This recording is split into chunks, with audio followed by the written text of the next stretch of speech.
A wonderful good morning also from my side. I have been asked to give an introduction to post-Keynesian economics.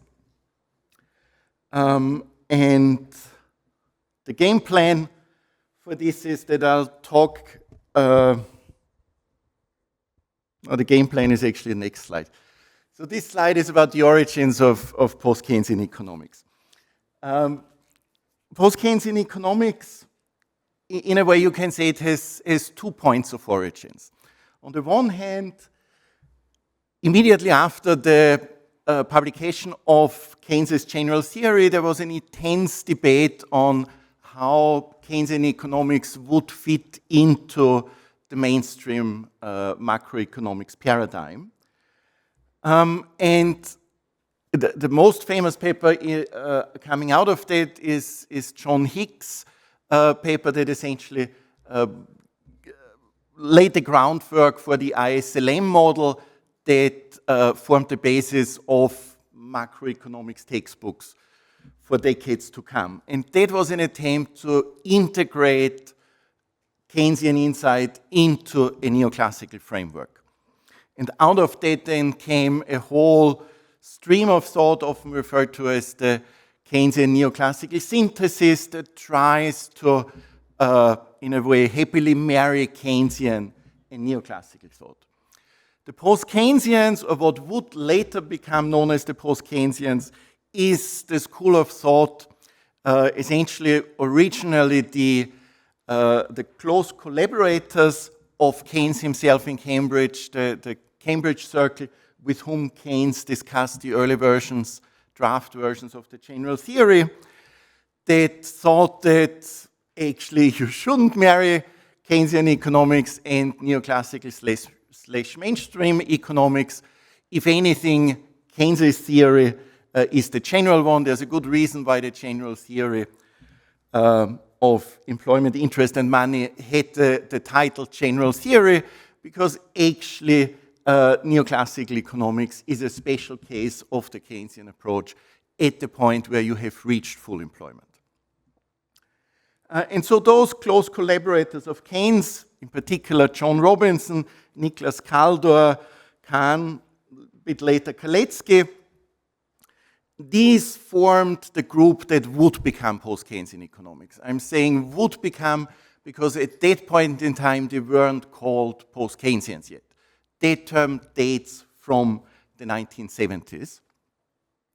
And the first project they had was essentially turning Keynes's project into a theory of long-term, or at least medium-term growth. From their perspective, Keynes had provided a short-run theory based on the notion of fundamental uncertainty, a theory of animal spirits and investment, a theory of financial instability in the context of the 1930s, and the task for his collaborators would now be to turn it into a long-run theory. And therefore, the early debates focused on growth theory and on theory of income distribution, which led to the Cambridge controversies, a fundamental critique of the macroeconomic version of the neoclassical theory of income distribution. I'm actually not going to talk about the Cambridge controversies, but I'm happy to take questions on it in the Q&A if there's appetite for that. So the term post-Keynesian economics and the formation of the school is really a product of the 1970s, which is the time when mainstream economics, in particular macroeconomics, but economics more generally, becomes a lot narrower. It's the time of monetarism, of the new classical counter-revolution, where the call for proper micro-foundations of macroeconomics becomes dominant in the mainstream. And various non-mainstream schools of thought get excluded or marginalized within economics departments. And that is the time where a lot of heterodox non-mainstream journals get set up in a way as a response to the increased pressure and marginalization within economics department and difficulties of getting published within mainstream journals. And so when we say post-Keynesian economics, that's really a thing after the 1970s. And so the core features of post-Keynesian economics that I will be discussing in these lectures to give you a preview is the discussion of effective demand, the multiplier, the goods market equilibrium in the short run that leads to involuntary unemployment. And that's essentially what Keynes does in the general theory. And so for each of the 4 bullet points, I'm giving you a name of one economist who can serve as a reference point for that. Then second, we'll move a bit more to the longer run. So the post-Keynesian are often a bit skeptical about the notion of the long run, so you could also refer to it as medium run, where we find growth models with variable capacity utilization, thus it's not a hard long-run equilibrium. And in particular, we'll find the possibility of wage-led growth, and we'll see there's a whole literature around it. And Michael Kalecki is one of the important names in this context. Then we'll talk about the Keynesian analysis of the financial sector, and that will lead us to theories of endogenous money creation, and in particular to theories of financial instability and endogenous financial cycles, and Hyman Minsky is a key name there. And then finally, we'll talk about the supply side, and in particular Keynesian notions of endogenous technological progress that's associated with the name of Niklas Kaldor. Now, with giving you the 4 names here, you'll find that these are all male economists that are here. That's a bit unfair because post-Keynesian economics also has a founding mother, not only several founding fathers, John Robinson. However, her contributions were across several of the items that I've listed here, but if you would want to associate her with any particular field, it's probably the Cambridge controversies on income distribution and the meaning and significance of the capital stock, and that's something that I won't be covering in this lecture because it's currently not a very active research area. So that's then the outline of the presentation. I'll start with a few slides actually on the foundations that leads us to meeting the concepts of fundamental uncertainty, but also social conflict and institutions. And then, in a way, I'm going through the goods market, growth theory, the financial sector, financial markets, and the supply side. And that's, if you want, the post-Keynesian, the overview of the core of post-Keynesian theory.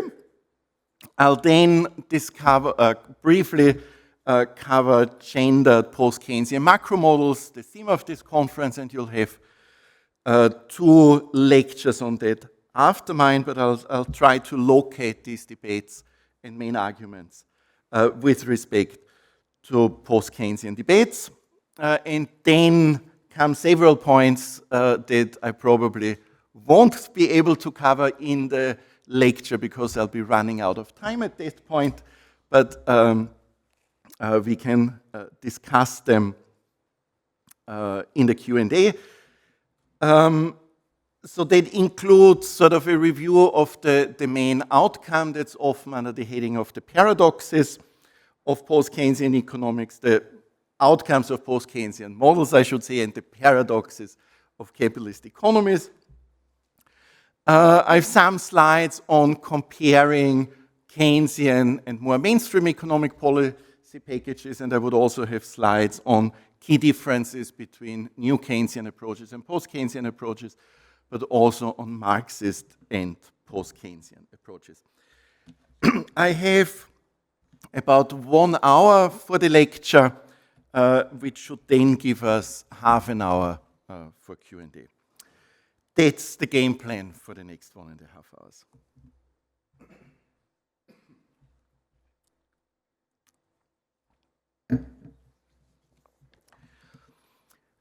So this slide with the cute triangle here is about the foundations of post-Keynesian economics. Post-Keynesian economics, certainly compared to other heterodox economics approaches, is a relatively coherent theoretical approach with a whole array of textbooks available by now.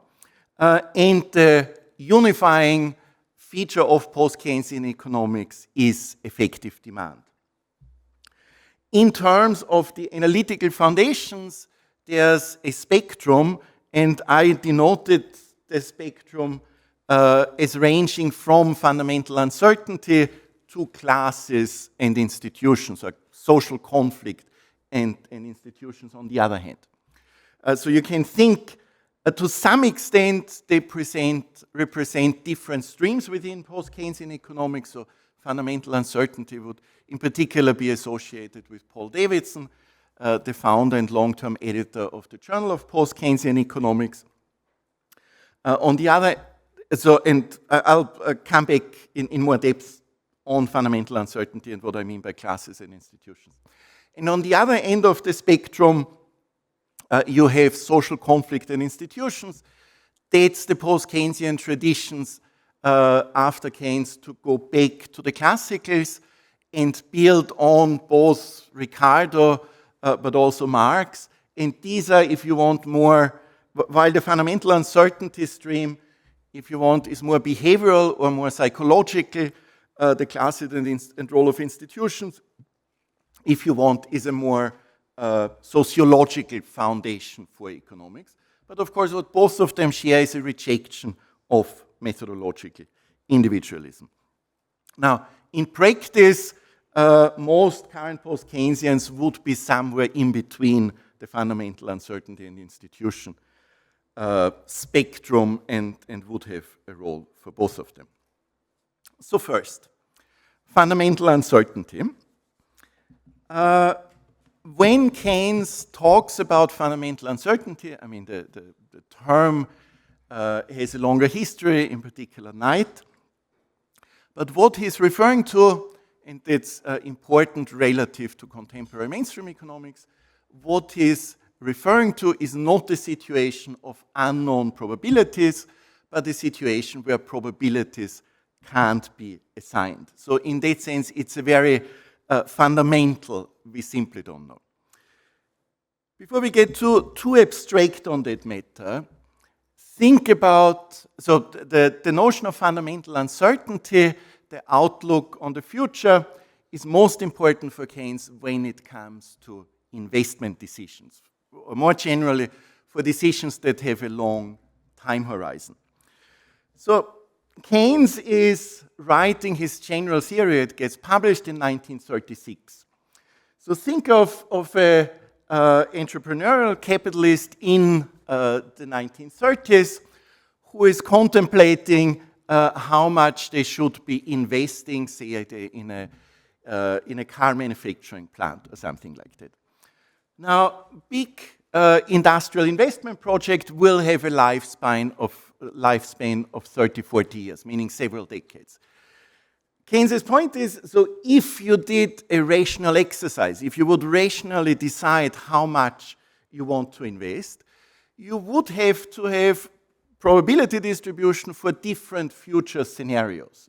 You would calculate the net present value of your investment project, but that, of course, has different sort of possible worlds that can happen for the 40s, 50s, and 60s. So if you're in the car production, you would have to have some idea of whether, say, the Second World War will start, which in 1936 is not clear yet. You would have to have an idea how long the World War that hasn't even started yet would last and how it will end, who would win. Now that, by sort of, if you try to visualize that, clearly you're quite quickly reaching a stage where this thought experiment becomes absurd. Now, this is clearly history that hasn't been written. But mind you, it doesn't even end with the Second World War. Now, even if you got it right that in 1945 the World War will end, you would have to have an idea how the economy develops after the World War, because we need a time window of 30, 40 years. Now, if you're planning this in 1930, the last experience how an economy does after World War was World War I, and the interwar years in Europe were economically a massive mess. Yeah?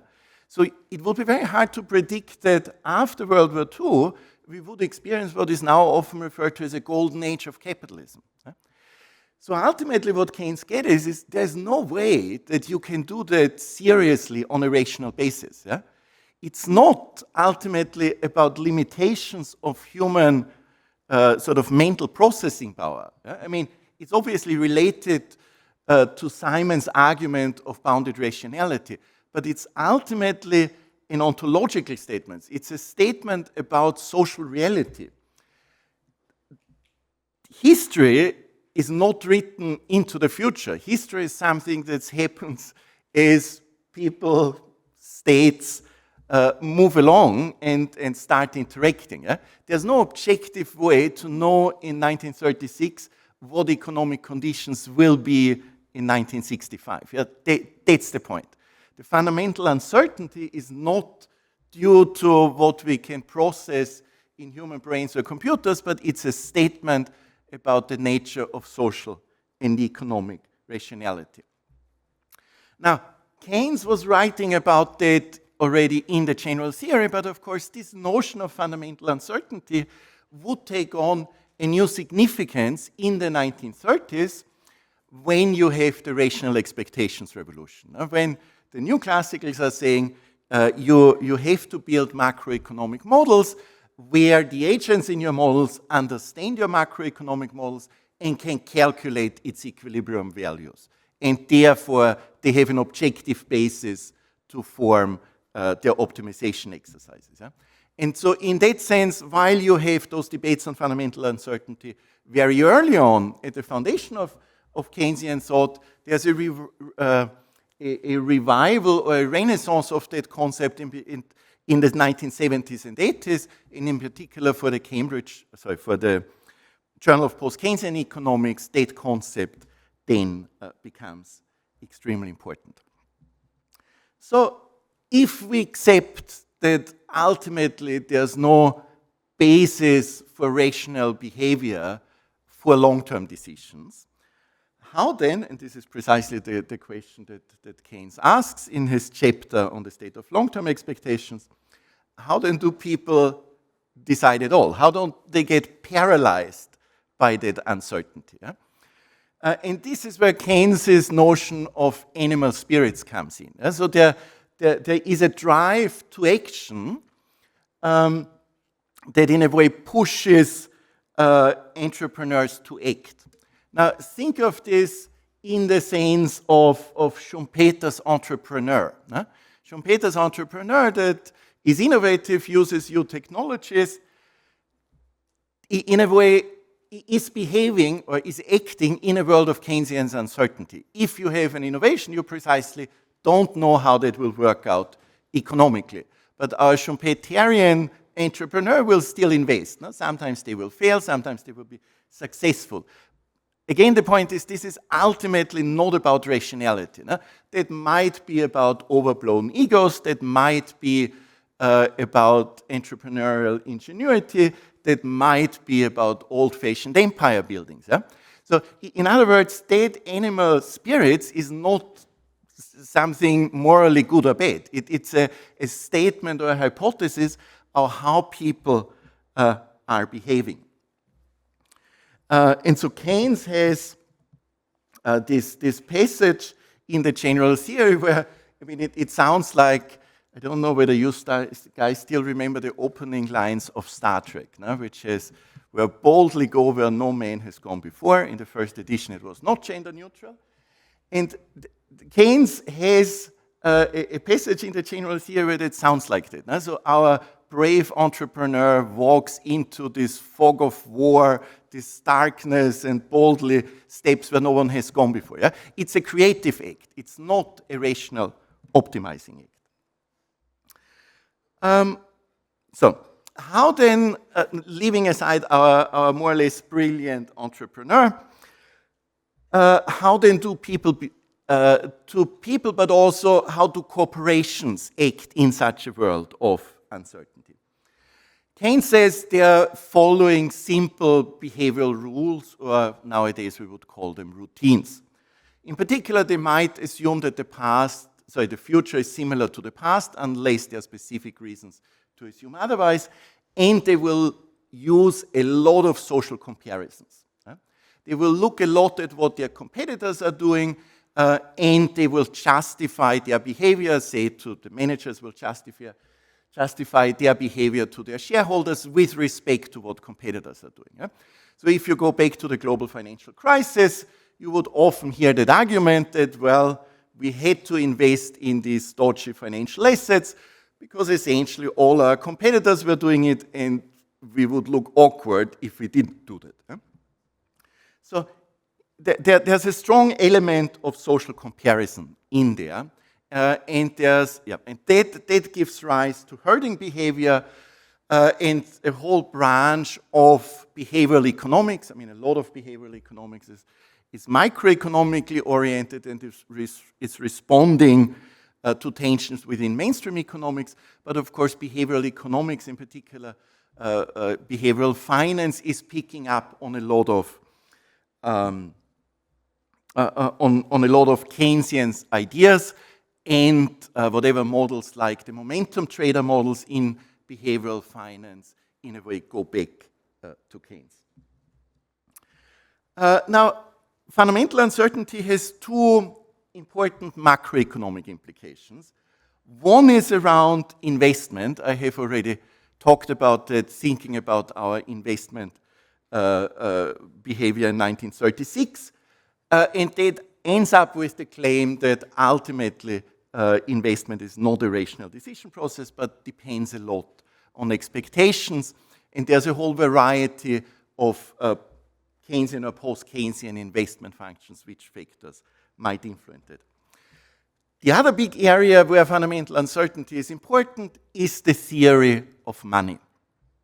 So for Keynes, one way of dealing with money, in Keynes's view, one way of dealing with money for investors and households is that in times of increased uncertainty, rather than investing, you may hold financial assets, and within financial assets, in times of increased financial uncertainty, you will have a flight to safety, and you will shift your portfolio from risky high return assets to liquid assets, in particular money. So in times of financial crisis, you will get a rush to safe assets and a rush to holding money. And therefore, if you go back to the global financial crisis, when banks were sharply increases their liquidity preference, the side effect, of course, of that was the interbank market froze because banks, financial institutions wanted to hold on to the liquidity they had. So in the context of the financial sector, the notion of fundamental uncertainty gives rise to a theory of financial instability. So this was a foundation that has, if you want, strong psychological undertones. And as I said, Paul Davidson would be a key representative of that tradition.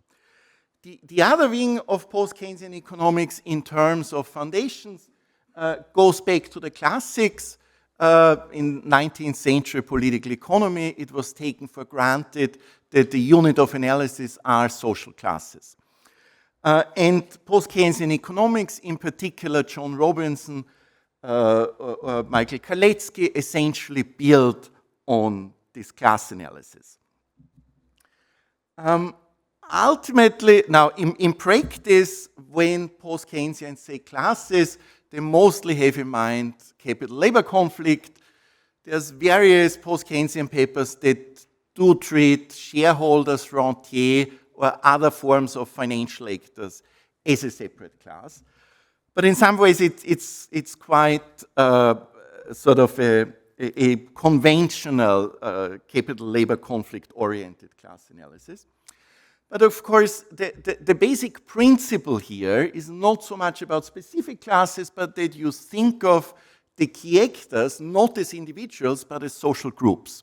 As social groups that very often will have that normally will have functionally different roles in society, and therefore will have different sorts of assets and income streams. Yeah? So in principle, once you think of social groups, this can be domestic workers and immigrants, that can be men and women, that can be skilled and unskilled workers. Yeah? The point is, they are defined social groups, even if in practice, in much of PK analysis, it's actually capital and labor. Now, there is an interesting sort of field of interaction here. I first alluded to that ideas around fundamental uncertainty and conventional behavior are prominent in today's behavioral economics. The issues around class analysis you do find in various forms of agent-based modeling. In particular, having in mind the series of papers that Giovanni Dosi and co-authors wrote on Schumpeter meets Keynes types of models, which tries to combine Schumpeterian innovation dynamics with Keynesian, or as a matter of fact, I think it's actually Kaleckian demand structures of wage-led growth. So in other words, I want to present post-Keynesian economics to you as a lively field of research, but as any lively field of research in school of thought, there's all sorts of spillovers and potential connections to other theoretical approaches. Now, with that notion of social conflict and different classes, and class analysis typically comes in a package with a notion of social conflict, comes an analysis of institutions where a key role of institutions is to mediate social conflict or to channel social conflict and to avoid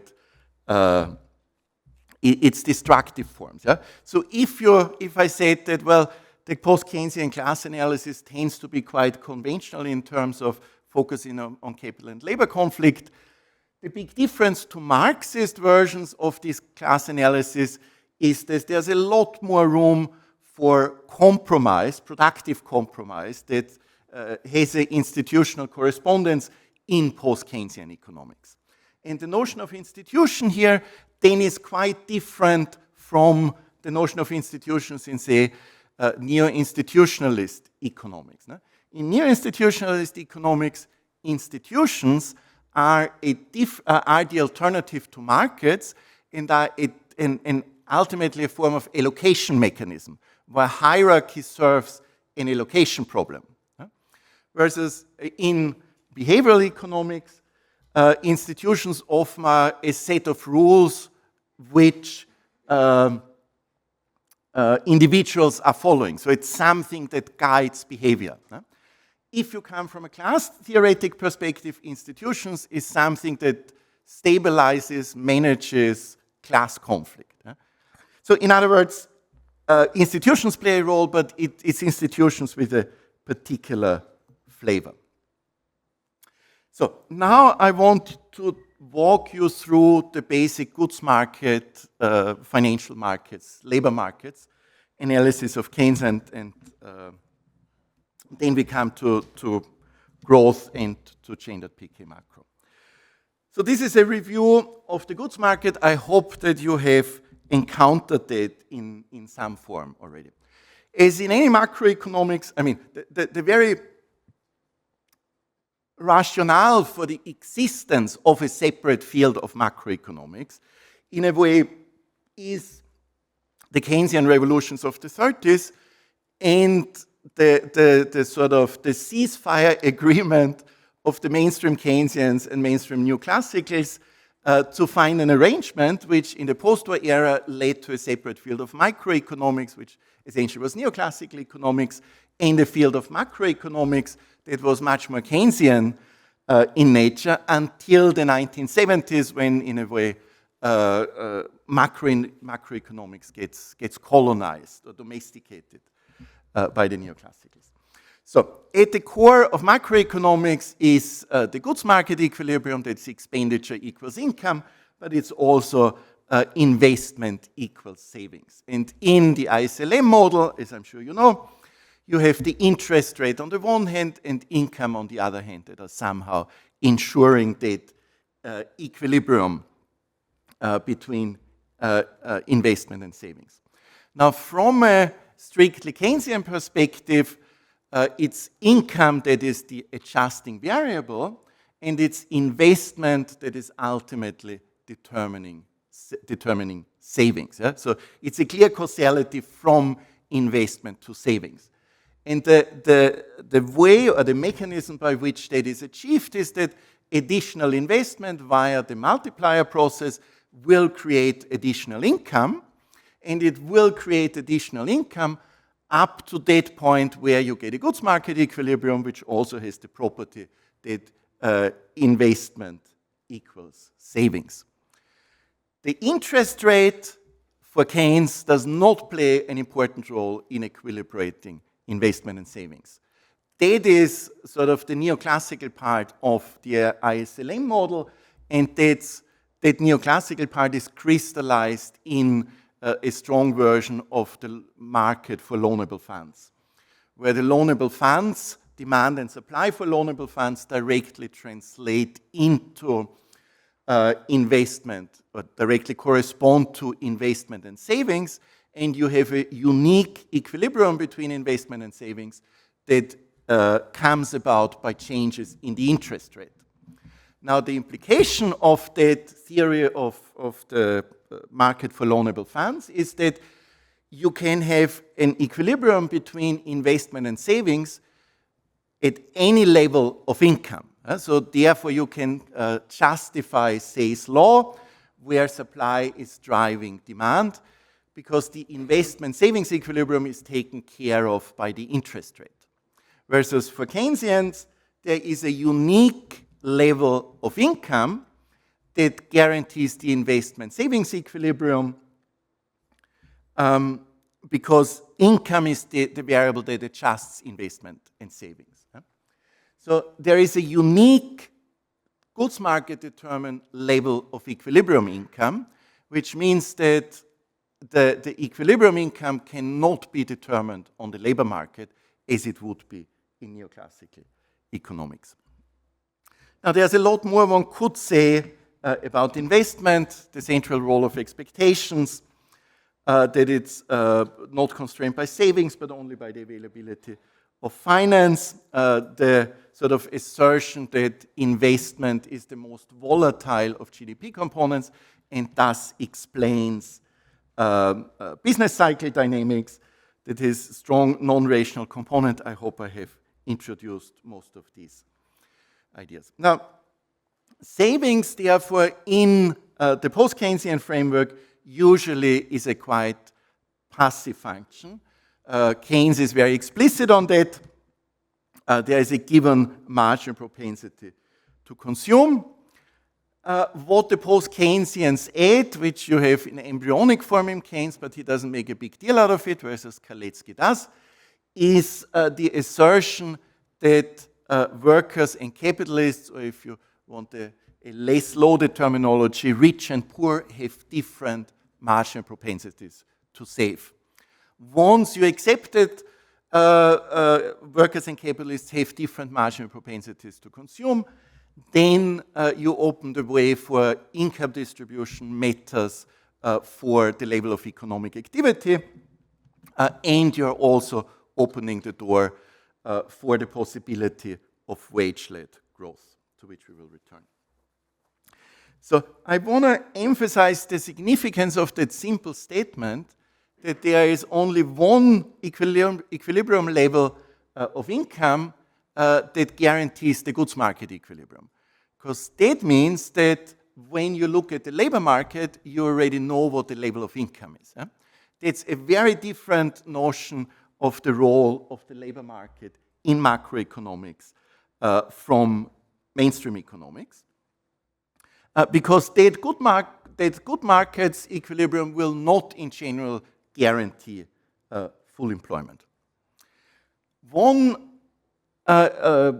important implication of this Keynesian analysis for economic policy is that it introduces the notion of the multiplier, and that notion of the multiplier that's ultimately the same for private investment and for public investment comes that substantiates the effectiveness of fiscal policy. Now, mainstream economics has in sort of cycles accepted and downplayed that effect. Now, post-Keynesians, as Keynes himself, have long been convinced that if you want to stabilize the business cycle, fiscal policy is ultimately a lot more effective than monetary policy. And in mainstream economics, then you get these reoccurring cycles. Before the global financial crisis, there was a downplay of the role or the effectiveness of fiscal policy, and after the global financial crisis, you have a small avalanche of mainstream papers that discover then that the fiscal multipliers are actually quite sizable, and you get a whole literature on asymmetric multipliers during the boom and the crisis, or multipliers if monetary policy is at the zero lower bound. Yeah? So in other words, this is not an idea that post-Keynesians have any monopoly on. New Keynesians, of course, also have that notion, but there it varies a lot more over time how much significance they give to it. This is just one illustration of the importance of investment for understanding growth dynamics, or more specifically the business cycle. So these are data for Britain, if you want, around the global financial crisis. The red line being investment growth, blue and gray being GDP growth and consumption, respectively. What you see here very clearly, and that was sort of the original motivation for Keynes, the early generations of Keynesians, is that investment growth is clearly the most volatile variable among the GDP components. Now, if you're in a small open economy, net exports can play a similar role, but compared to consumption, say, it's investment. That's a stylized fact that has strong implications for, say, rational expectations theories of the business cycle, because they would have, in most versions, consumption growth rather than investment driving the business cycle. So next we want to take a look at the labor market.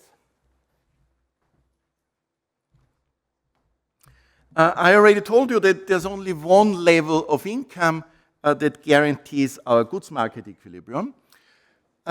So one basic argument of the post-Keynesians and of Keynes himself is that the labor market is not a self-adjusting market. In what do we mean by that? And Keynes' general theory, of course, to a significant extent, is a conversation with open-minded mainstream economics. So if you have a disequilibrium in the labor market, if you have involuntary unemployment, you have excess supply of labor, and therefore from a neoclassical perspective, what would bring the market back to equilibrium, or at least closer to equilibrium, would be a fall in wages. And Keynes, it's chapter 18 of the general theory, is quite careful in going after that and saying, even if this did happen, it wouldn't help. It would not bring us back to equilibrium. So his argument here is that a partial equilibrium analysis, analyzing labor market as a self-contained market, doesn't help you understand what's going on, because in the labor market, in a way, the macroeconomic second round effects are way too important. So there's two ingredients to that story. First, the whole question of real wages versus nominal wages. Yeah? So if you draw a simple neoclassical labor market, the variable that equilibrates labor supply and labor demand is the real wage. Keynes is astute in pointing out, if you look at any real-world labor contracts, they are not written in a real wage. They are written in a nominal wage. Now, mind you, technically, it wouldn't be that difficult to write a real wage contract. Depending which country you're in, for example, rental contracts in a lot of countries, certainly where I come from, originally Austria, these are essentially real contracts. Yeah? You fix a certain level of rent, and it has a clause in there that says if the CPI, some measure of inflation, rises more than whatever, 3%, then the rent gets increased by that same amount. Yeah? So there's not a technical difficulties in writing real wage contracts, but this is not what's happening. Yeah? Effectively, when you look at your wage contract, it says this is how many euros, or in my case, British pounds, you're earning. I'll not explore why that is, though it's an interesting discussion. Now, the first thing that Keynes notices is that, so first, think through a world where you have unemployment and actually nominal wages are falling. Does that mean that real wages are also falling? And Keynes' answer to that is no. In times of recession, this is actually not the case. No? So the neoclassical scenario in a way is, okay, we have falling wages, therefore actually labor gets cheaper than capital, so actually I should hire more workers and produce more. Keynes is saying, well, if you're in a recession, because this is usually when you have involuntary unemployment, firms can't sell the stuff that they're already producing.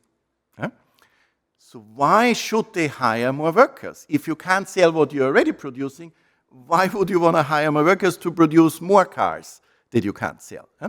So he says what's much more likely is that instead of hiring workers to increase production, they're using the wage cut to reduce their prices.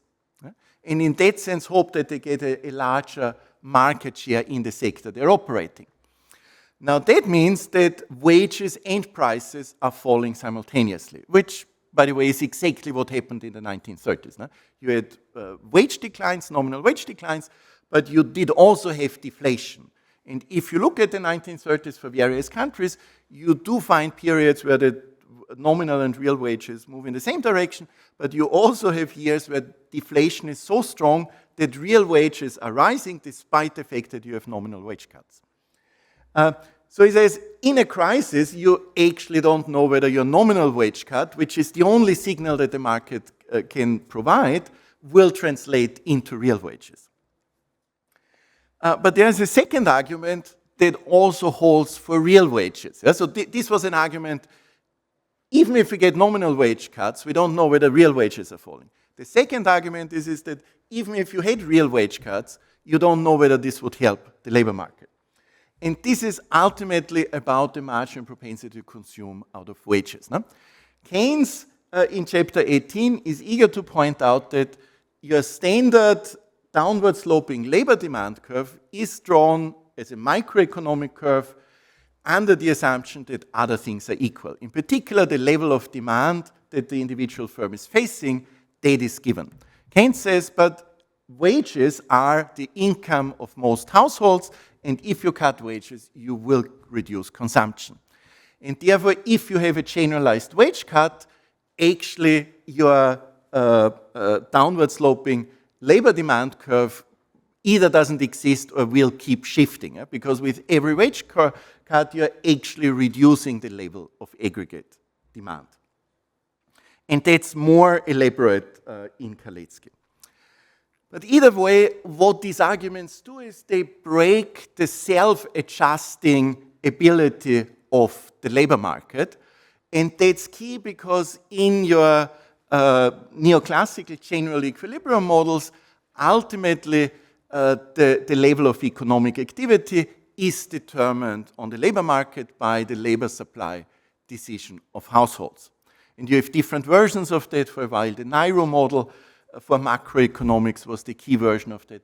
But in the classical, neoclassical tradition, the labor market equilibrium serves as an anchor for economic activity. And the Keynesians are reverting that causality and says it's the goods market that's running the show, and the labor market is essentially following the goods market along.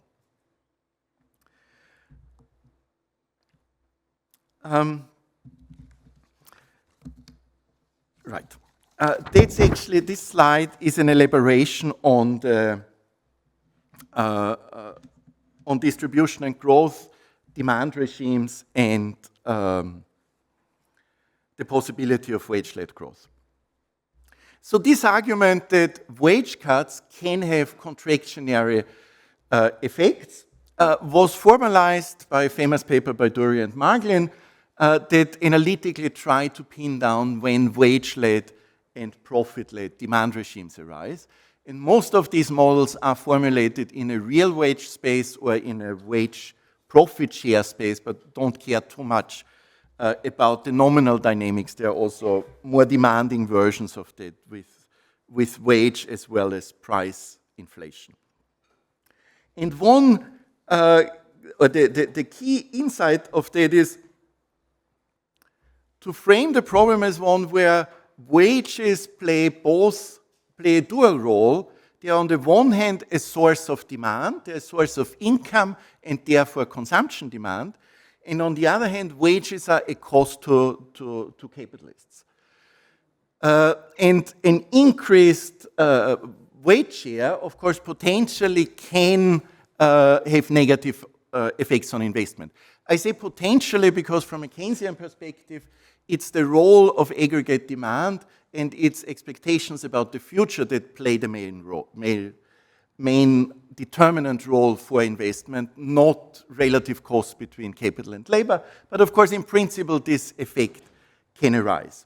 And so the Badauri-Marglin model essentially sort of tries to track the relative size of the savings differential between capitalists and workers in the marginal propensity to save, and the sensitivity of investment with respect to the profit share and with respect to capacity utilization or demand.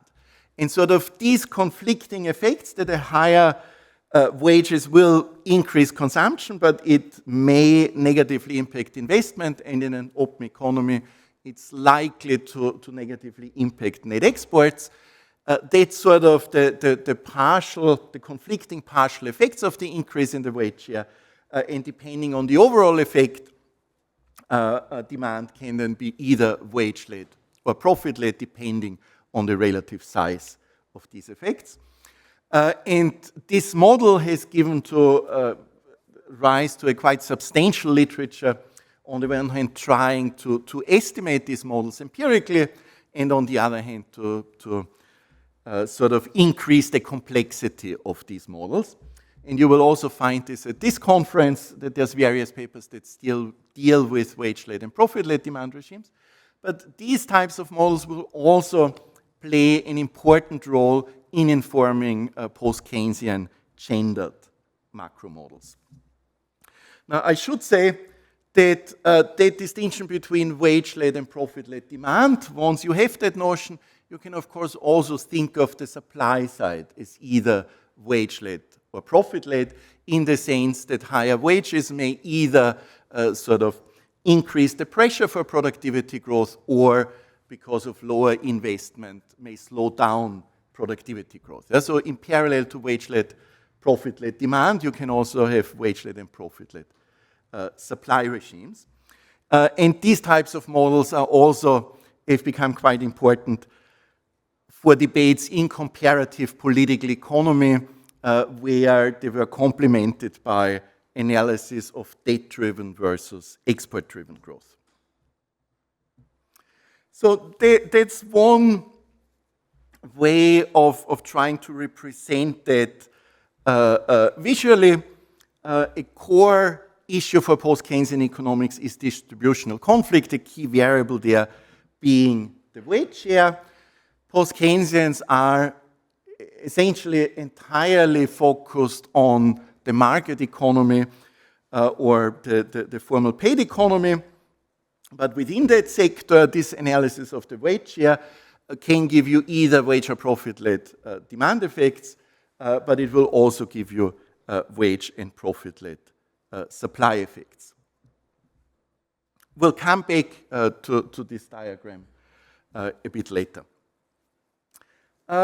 So we discussed the goods market, we discussed the labor markets. We want to think a little bit about the role of financial markets in post-Keynesian economics. I have already talked about uncertainty, liquidity preference, demand for money. I'll cut that short here. Post-Keynesians have a theory of endogenous money where money is created by commercial banks as a side effect of their lending decisions. Essentially, when banks grant a loan, the loan applicant will find an increase in their deposits, and the deposits are what is counted by the central banks as the money supply. Now, this was a hotly debated theory in the 1980s and 90s when the monetarists told us that the central bank is setting the money supply and that the money supply is exogenous. In the meantime, central banks effectively have moved on from that view. You still find exogenous money supplies in a lot of macroeconomics textbooks, but not in the central banks anymore. So I won't elaborate too much on endogenous money because I think this is actually not particularly contested nowadays. So similar to our industrial capitalists who have animal spirits, the banks will also have animal spirits that very often will be correlated with the producing sectors, but their animal spirits are essentially about their willingness to lend. In particular, what loan-to-income ratios or loan-to-value ratios they are willing to accept. So in these Keynesian models, the financial sector has a strong degree of flexibility, as investment is never constrained by savings, but can be constrained by finance. But in a way, the availability of finance depends a lot on the outlook on the future by banks. You have a quite flexible economic system. That flexibility can fuel investment expenditure. So in other words, it can be socially quite productive to, in a way, decouple investment and savings and have a financial system that allows investment to drive savings and thereby economic growth. But this flexible financial system, of course, can also be used for other purposes. In particular, it can be used for financial speculation. By speculation, I essentially mean acquiring financial assets under the premise that you will have capital gains, that the price of that financial asset will increase.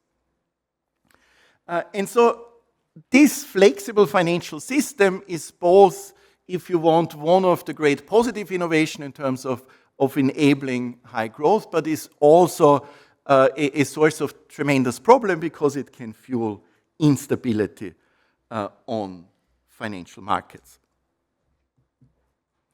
Yeah, so this is one empirical illustration of the importance of financial cycles. That's actually from the Bank of England. Andy Haldane at the time was the chief economist of the Bank of England, so he's actually not a post-Keynesian. But this is the outcome of filtering techniques that try to identify the medium-term frequency of movements in real GDP and in inflation-adjusted loans.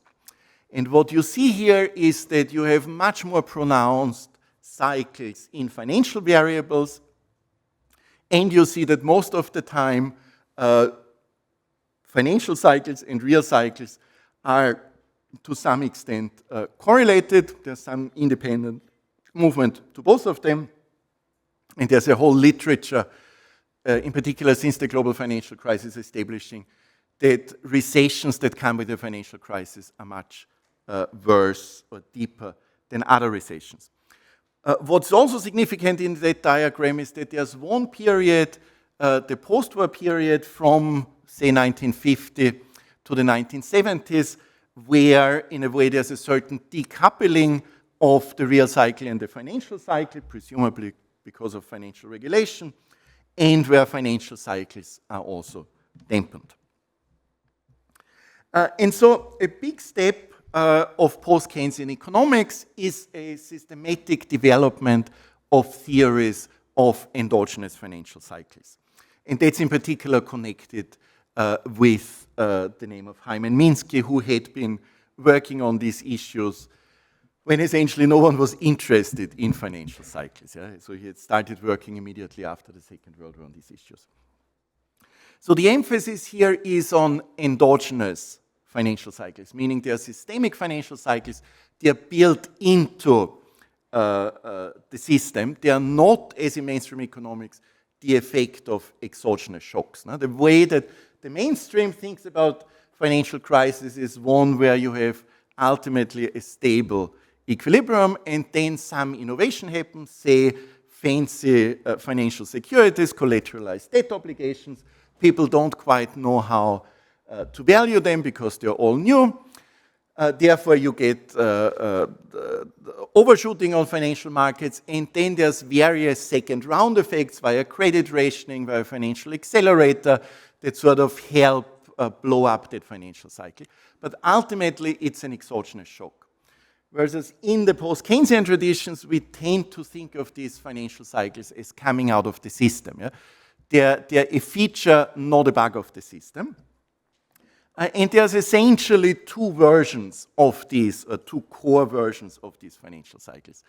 One is the debt investment cycles by Minsky. That was his original focus. He focused on business investment and was making the argument that in the course of an investment boom, the external finance and therefore the leverage of businesses will increase. Yeah? So for Minsky, he thinks of businesses in a balance sheet context. An investment decision is also always a financing decision. If you have investment expenditure, you need the finance to enable that investment. And the more you invest, the more of your finance will be external. So in other words, the time of the economic boom is also the time when financial fragility is increasing in the sense that loan-to-income ratios will rising. And that at some point will have a negative effect on investment. So this is an investment function where the debt-to-income ratio, in a way, is in the investment function. And so out of this overshooting investment, where with a time lag financial fragility or leverage is following and is having a negative feedback on investment, you can get reoccurring financial cycles. Giving you a reference here on some of the empirical work. One empirical study that we've done on it. Now this is about debt and it's about business investment. The other grand family of financial cycle models is speculative asset price models, often under the heading of momentum trader models.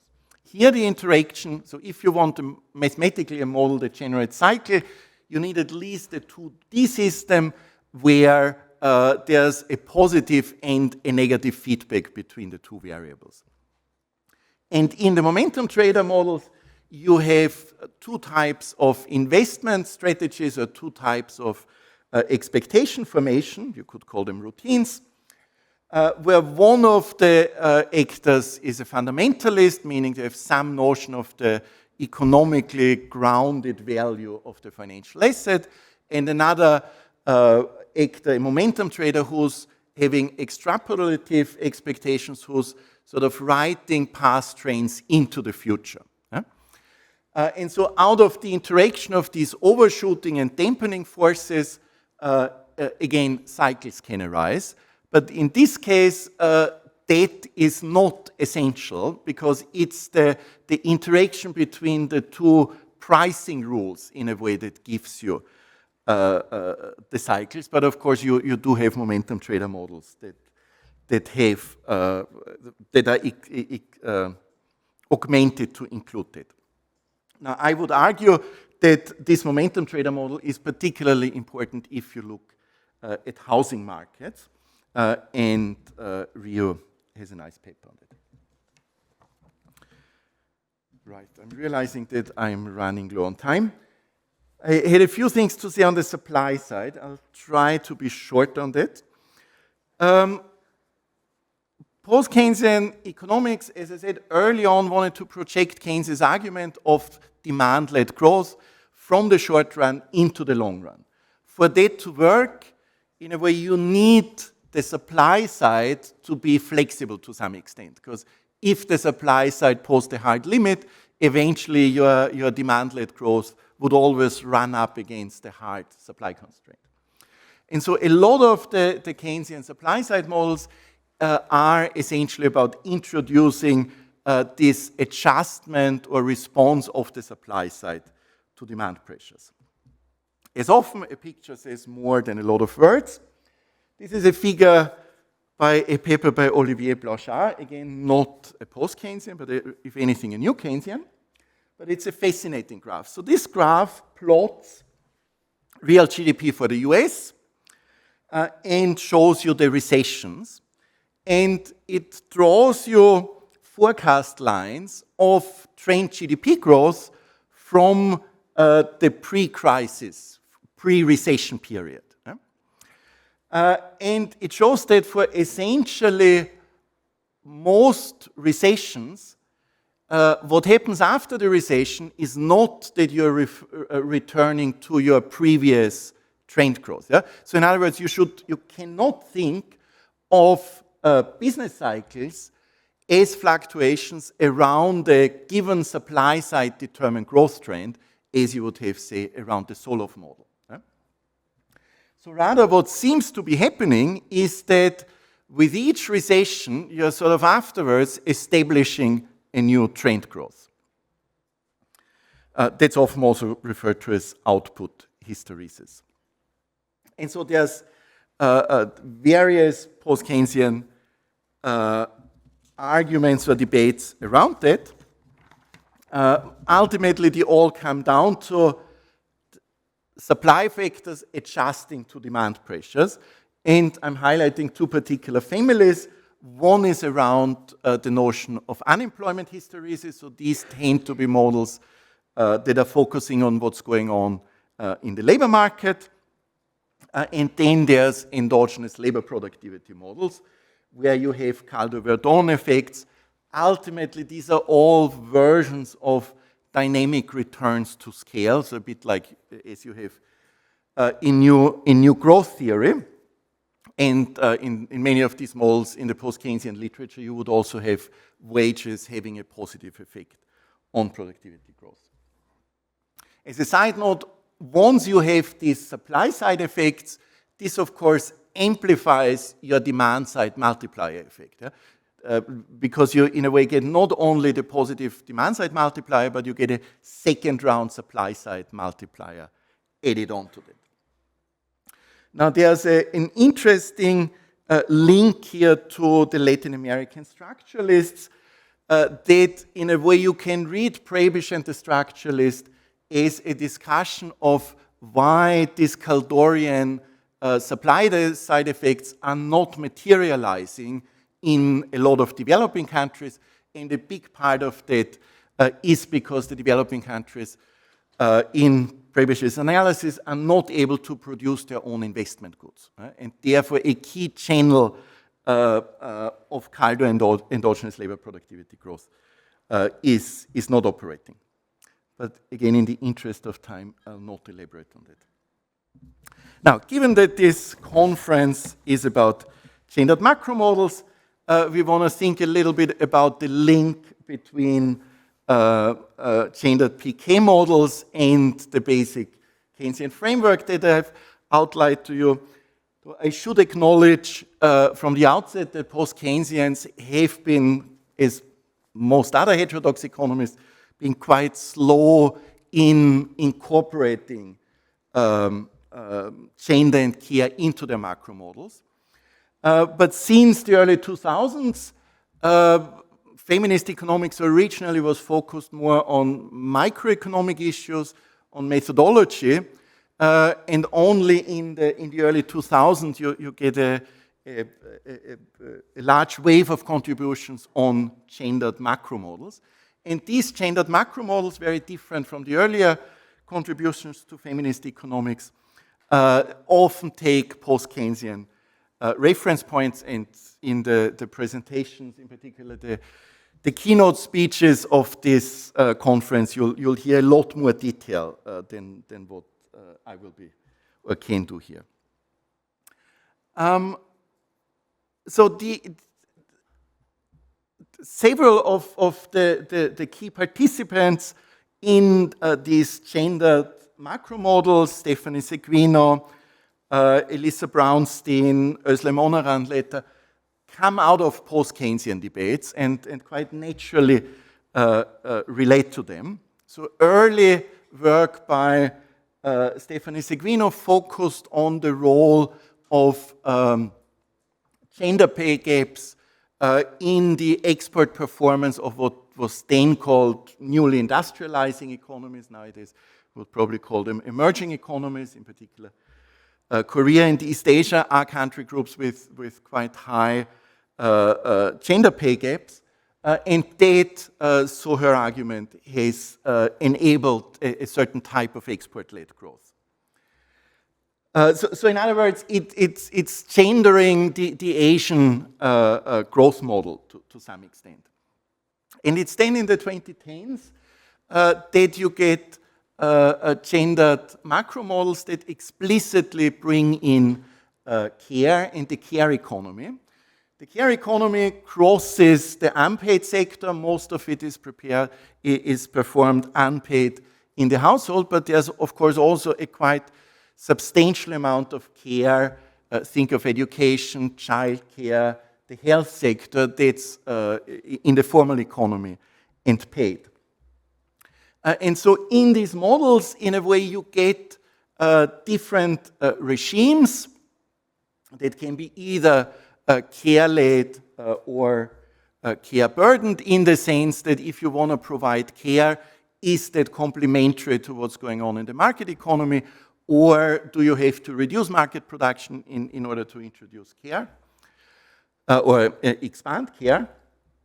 And there's concerns about, so what are the demand but also supply side effects of gender pay gaps. Yeah, and as you'll see in the presentations in the coming days, there's sort of different degrees of closeness.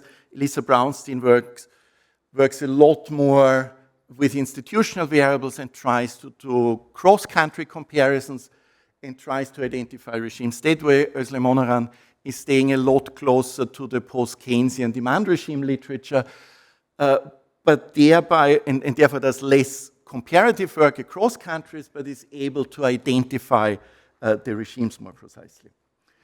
So, situating that relative to what I told you earlier, the core PK models essentially focus on the market economy. We have wage and profit-led supply and demand.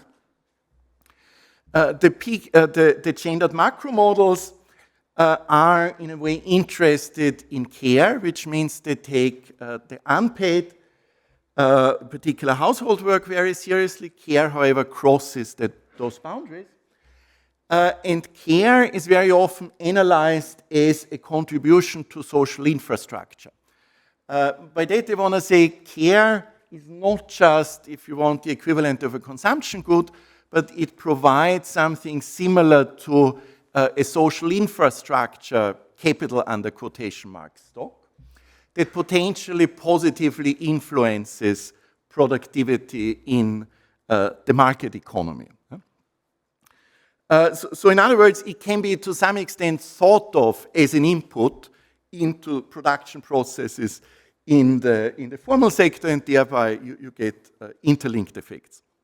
Now, the core social relation that they're concerned about, of course, is gender relations and not capital labor.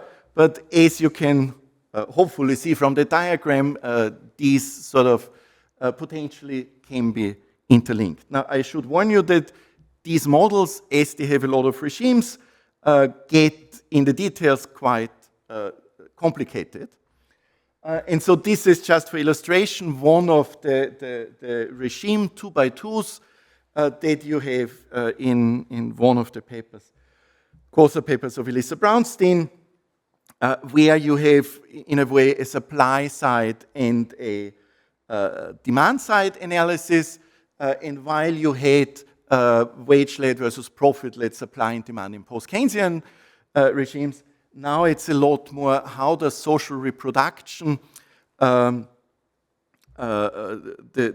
sexual division of labor, gender division of labor, and pay differentials, how do they impact both demand formation in that economy and supply formation in that economy. And in Elissa's work, she typically tries to put country names into these boxes. And that gives you regimes where so on the supply side, you have a high and low road, one where gender equality has positive effects on productivity growth in the market economy, one where it has negative effects.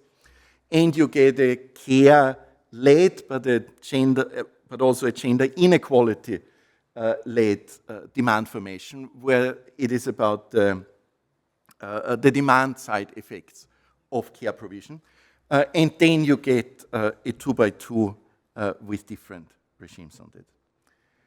Now, I'm quite mindful that I am already 5 minutes over, so I skip all sorts of interesting slides. I'll just, we'll stop after that, but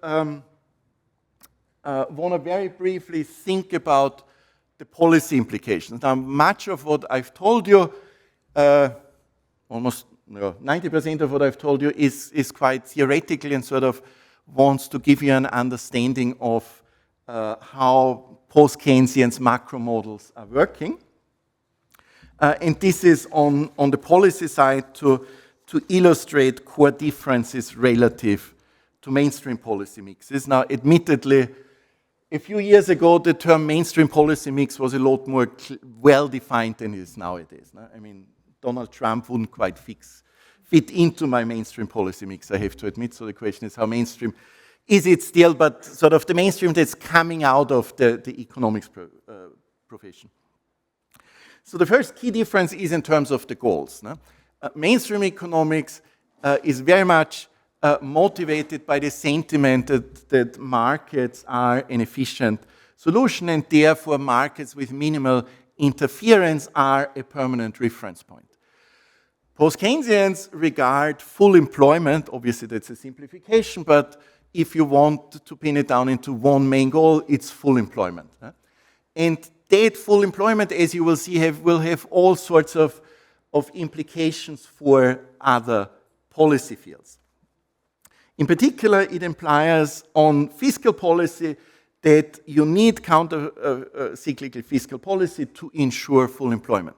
This is not meant just as an argument over the business cycle. Yeah? This is a long-term it's also a long-term argument. So if you have a period of secular stagnation where systematically the private sector is not providing demand to generate full employment, say because after financial crisis it's still deleveraging, then in the post-Keynesian view, the state should systematically run budget deficits and stimulate demand.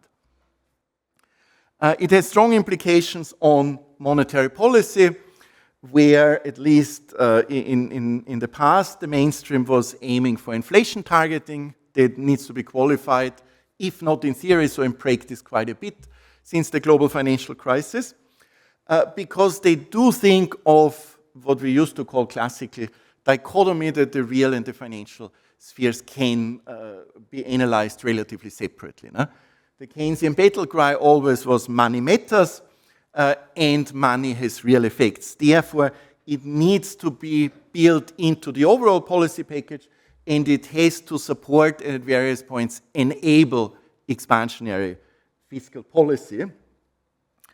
On the labor markets, the post-Keynesian policy conclusion is that if you have unemployment, you most of all have to fight it on the goods market, not on the labor market. Whereas the mainstream reflex is, if you have unemployment, there's something wrong on the labor market. No? It's labor market regulations, it might be collective bargaining, it might be minimum wages. You had an incarnation of that in the Troika agreements for Greece, Ireland, and Portugal, where it was very clear that part of what they said was reduce minimum wages, reduce collective bargaining coverage, meaning the standard orthodox labor market deregulation. One key difference, of course, is on financial markets, and again, this is an area where the mainstream policy mix is a lot harder to pin down in practice than in theory. But traditionally, the mainstream recommendation on financial markets was that essentially they are efficient. There might be some cyclicality that the central bank can help to sort of mop up, as Alan Greenspan used to say it, but ultimately liberalized financial markets are good. You have the recent incarnation of that in the European Union under the heading of, it used to be the Capital Markets Union, and I think nowadays it's the Savings and Investment Union that we are having. But all that is saying that a big part of the reasons that why there's not enough growth in Europe is because we don't have sufficiently developed and interlinked financial markets in Europe. And if you only deregulate it sufficiently, eventually you'll get growth. Now, post-Keynesians are quite aware of the potentially dynamic effects of financial markets, but highlight that financial markets are a source of volatility. Indeed, I would argue, post-Keynesian business cycle theory, they are the main cause of instability. Thus, financial regulation has to make sure that financial market activity actually supports investment rather than supports the financial sector, and you need to strongly lean against the wind when you see financial bubbles inflating on the housing market or, say, nowadays on the US stock market. Right, I have to stop here because I'm already over time, and I'm happy to take questions now.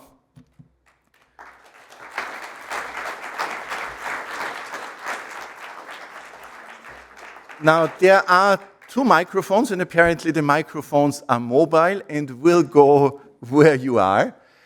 So please raise your hand if you have a question. So there's a question back there. I'm blinded by the light, so I don't necessarily see very well who has a hand up. So you have to be patient with me. Just raise and wave your hand. Okay, hi.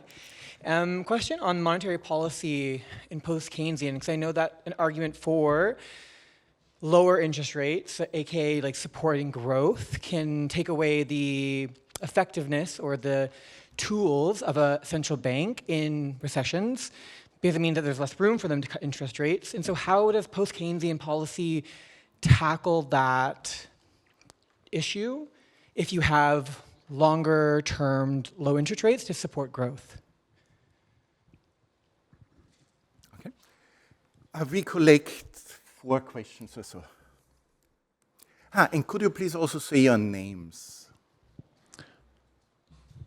Hi, I'm David Busley. Thank you very much for this illuminating lecture. I'm wondering, how do you think the foundational triangle of post-Keynesian economics has passed the test of time?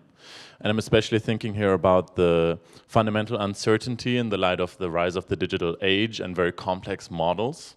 And I'm also thinking about the classes, the view of classes, in light of a political science view of new dichotomies, the global-local dichotomy or the green aspects. Thank you very much.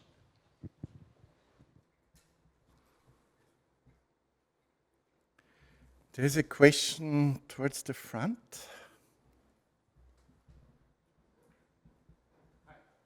Hi, I'm Julian from VU in Vienna. I have a question on the future of post-Keynesian economics. I was wondering, with all the current geopolitical tensions and current economic challenges we're facing, where would you personally see maybe research gaps or blind spots of post-Keynesian economics right now, and things where maybe there would be future developments needed?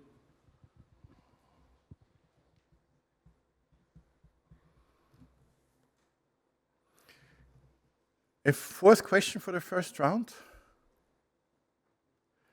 Okay, I have 3. I'll work with these. Monetary policy, interest rates, danger of monetary policy ineffectiveness. Now,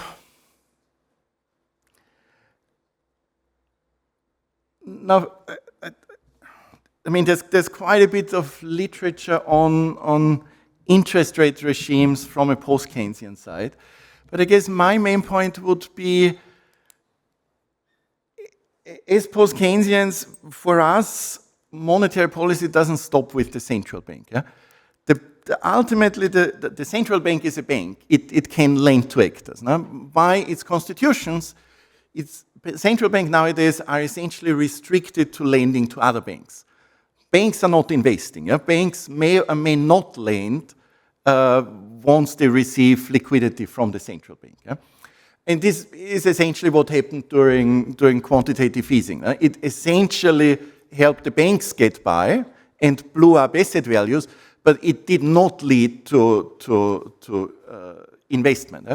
So there's really cute studies on the effectiveness of QE by Bank of England, but probably for other countries as well, that essentially finds that QE, which at that time was increasing the balance sheets by, say, 5 percentage points of GDP, meaning this is really big. Yeah? They may have had a positive growth contribution, they're not quite sure, but maybe of a 1/4 percentage point of GDP. Yeah?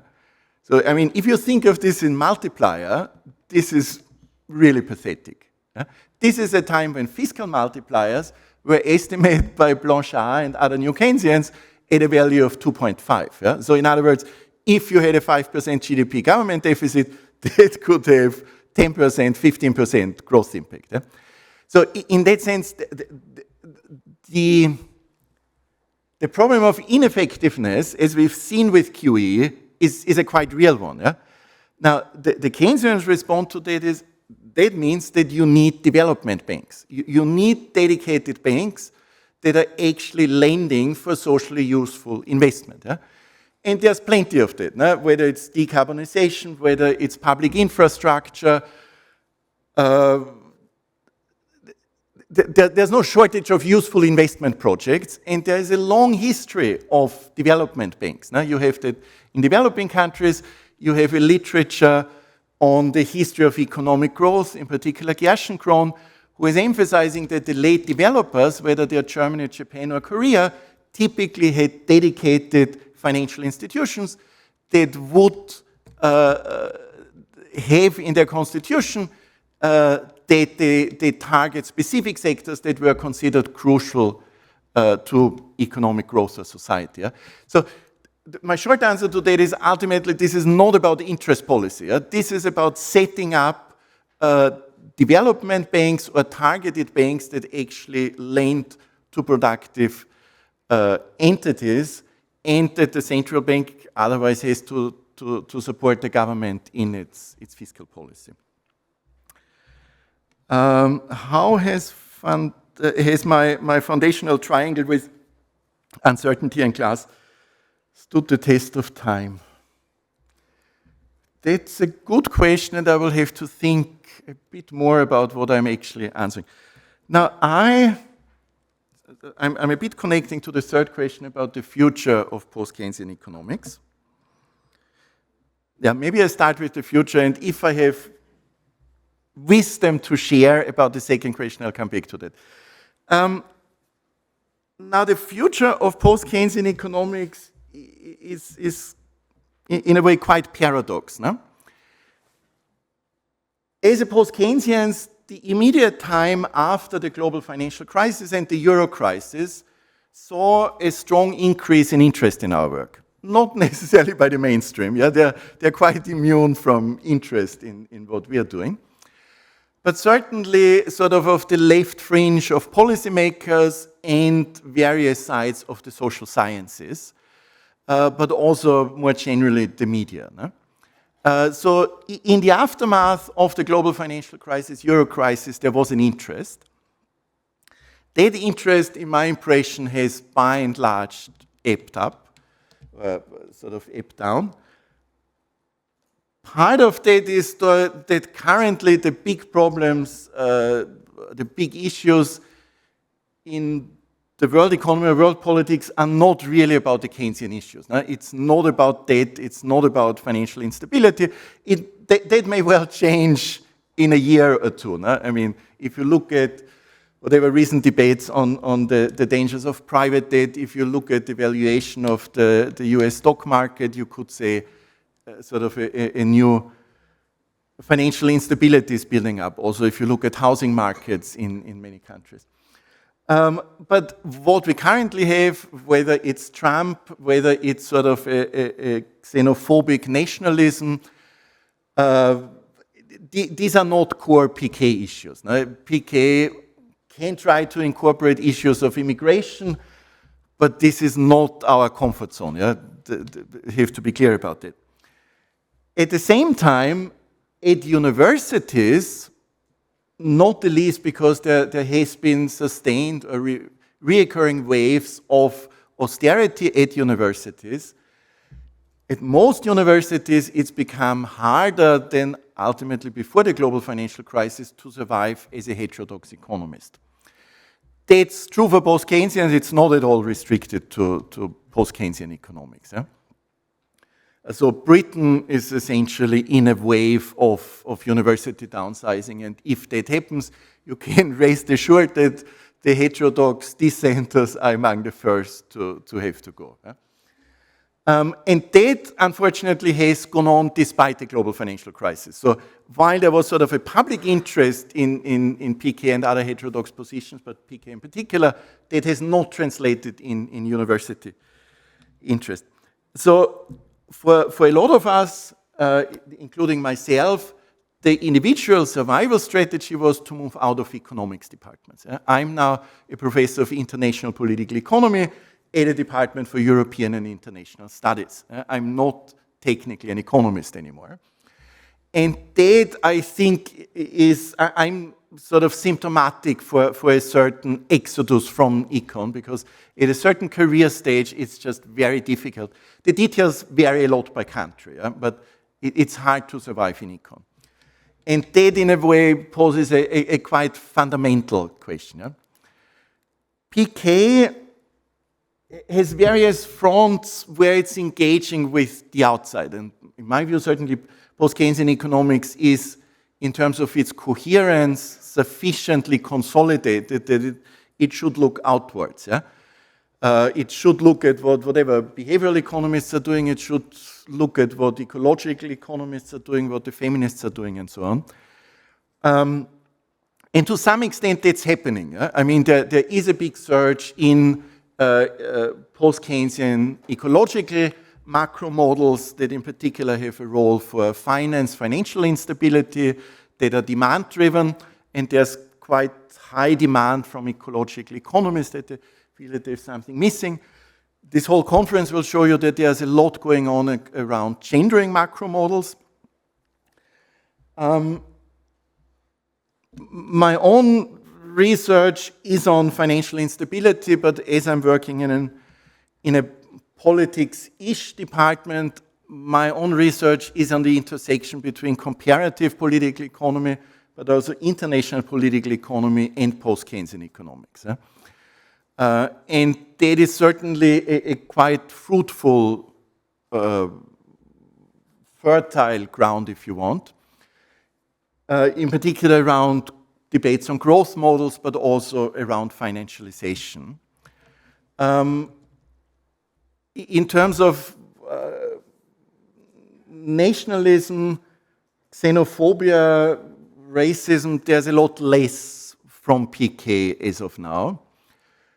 Similar on the post-colonial side, PK hasn't been very active, which to some extent is a pity, because I do think that post-Keynesian economics and Latin American structuralism are very close relatives. No? They're essentially cousins in terms of supply and demand analysis. Not sure whether it fully addressed your question, but we can come back to it too. So the foundational categories, I'm not sure ultimately how well they have survived the test of time. I'm mostly introduced it to illustrate that sort of post-Keynesians wanted to generalize the Keynesian approach. And what I wanted to use is there was quite different strategies in terms of how you think of the foundations. Now, do you think of it in a more individualistic way, or I'm not sure whether individualistic is probably too strong and Paul Davidson would be rotating in his grave if I put it that way, or a more sociological and class-oriented way. And these are polls. I mean, in principle, I still, this is valuable, both in terms of thinking about it, but also in terms of theory. No? Classes in social and political science are not as absent as they are in mainstream economics, but they are sidelined. No? I mean, now the big social cleavages are identified elsewhere, whether it's sort of the global, the local, whether it's sort of race, whatever the distinguishing line. I'm sort of a materialist, social scientist who think that classes or thinking in that way about social groups is important, and I'm sure that well, I would be optimistic that they will have a comeback. Yeah? I mean, so in that sense, if you want to give it a political dimensions, the problem is ultimately not that our class analysis isn't wrong because it doesn't incorporate enough race. I mean, this is probably also the case. But ultimately, it's a political failure that we as a left have not managed to sort of shift the debate and the frustration of large part of the population, in particular blue-collar workers, onto class, but that it has been able for the extreme right to instrumentalize that with a xenophobic agenda. That was a bit away from core post-Keynesian macroeconomics. Okay, a second round of questions.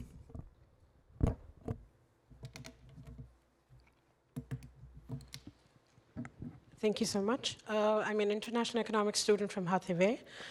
You noted that the growing interactions between feminist economics and post-Keynesian economics, and also that traditional macroeconomic models often neglect care work, gendered labor dynamics, and social reproduction. In your view, what are the most promising ways feminist insights can actually transform macroeconomic theory and policy, and not just take gender as a variable in the models? Thank you.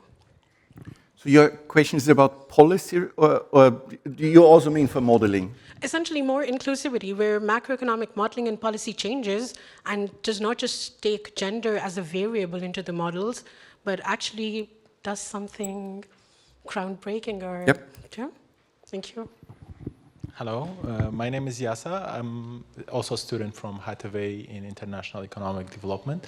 My question was, how can we translate post-Keynesian overall, like on economies like Middle East and Global South in general? Thank you very much. My name is Martino Comelli, and I had two questions. The first one, I saw that you had a slide about the relation between post-Keynesian and Marxism, and I would like if you could develop this because I think it's interesting. And the second question would be about like what you just said, like that you're in another department, like a political science or economic sociology or whatever, and about the GRU models like Baccaro, Pontusson, and this kind of stuff. They sound a lot like what you were just talking about. And I was thinking like, what are the similarities, what are the differences like in your, because they seem like extremely similar, but what are the differences, let's say, and what are the ideas that are pushed by those models? Thank you. Okay, any final question? Because after this, I will have to close it. Okay, great. Then I take it from there. All of these brilliant questions.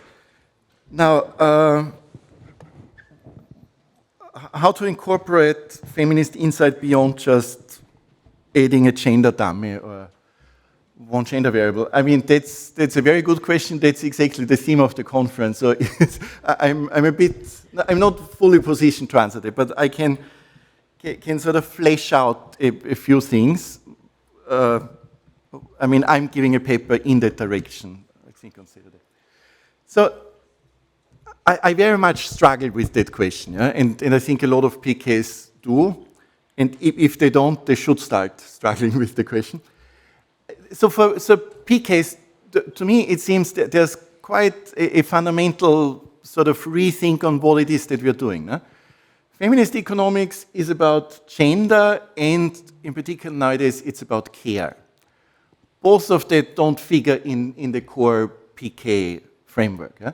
The PK, as I've tried to illustrate with my little diagram, is essentially entirely focused on the capitalist sector or market. We can discuss whether all market is capitalist.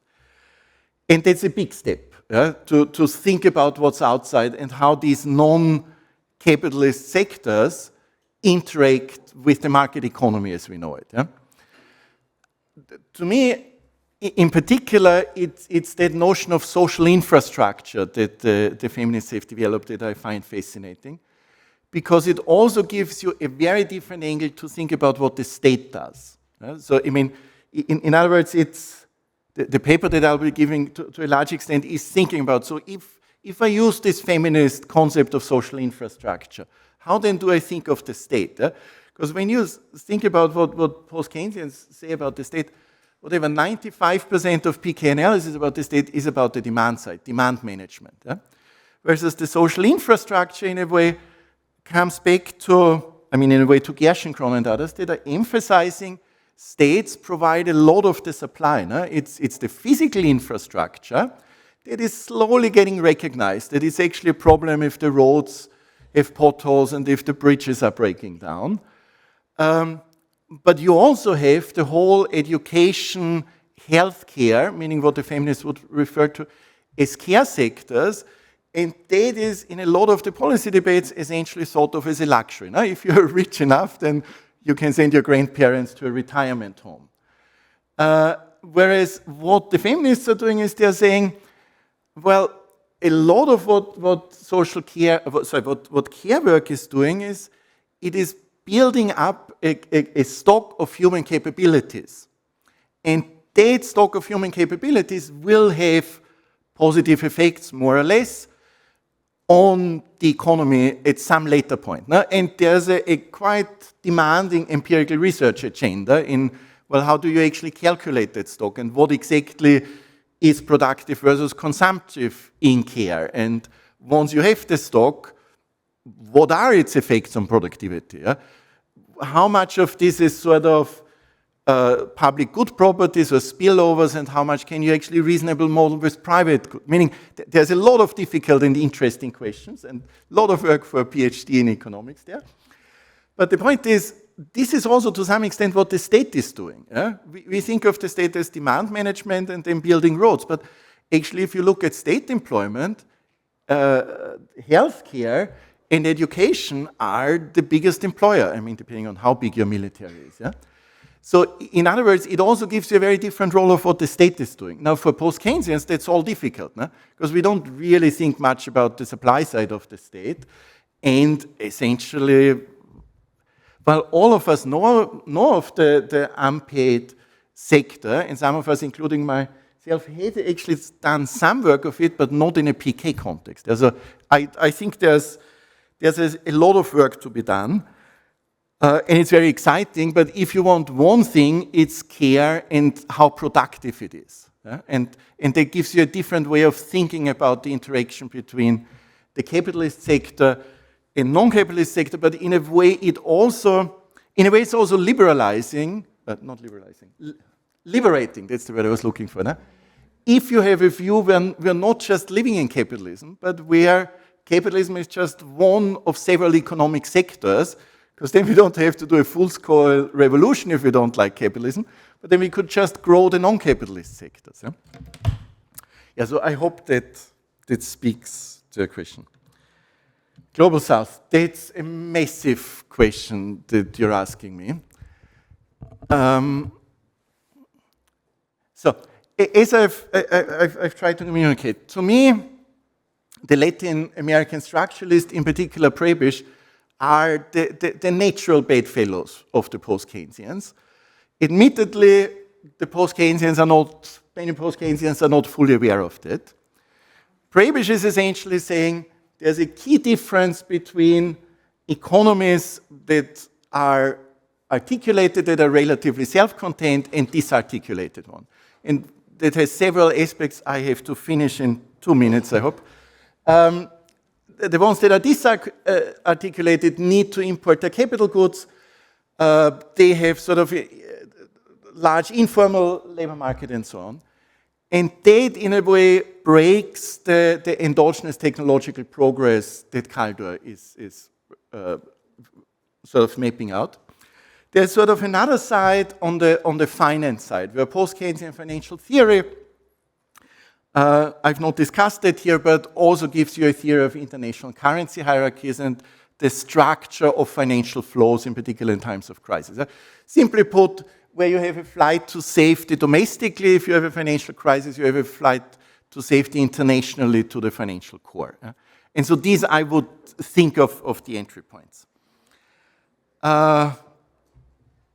There's another indication that I have to wrap up. Where is my Marxism?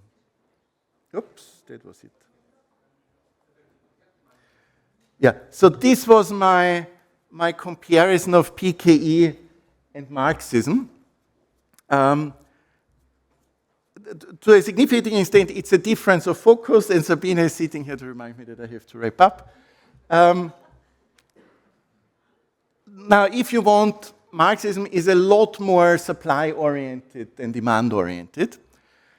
Marxism, I mean, obviously, Marxism is its own kinds of worms, and there's different versions of it. I would think the biggest difference is in terms of the financial analysis. As you'll see in this conference, there's sort of the wage-led versus profit-led is often analyzed as Kaleckian versus Marxist. Certainly, in terms of class analysis, the post-Keynesians are economists for most of the part, so they don't elaborate their class analysis a whole lot. But I see two key differences to the Marxist approach. One is that finance plays a very different role, and that's also potentially as class. The second is the room for class compromise is much larger in post-Keynesian economics if you have financial instability, if you have effective demand problems, and if you have a wage-led demand regime. With that, I have to close because too many people are telling me to shut up. With that, I wish you a good break and enjoy the rest of the conference.